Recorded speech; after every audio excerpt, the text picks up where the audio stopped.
we believe in democracy and human rights, the rule of law, because we've seen how our own countries are stronger because we adhere to those values, and because they are under threat in many places, including in this region.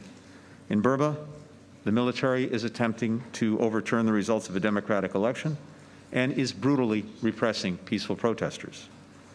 And China uses coercion and aggression to systematically erode autonomy in Hong Kong, undercut democracy in Taiwan, abuse human rights in Xinjiang and Tibet, and assert maritime claims in the South China Sea that violate international law.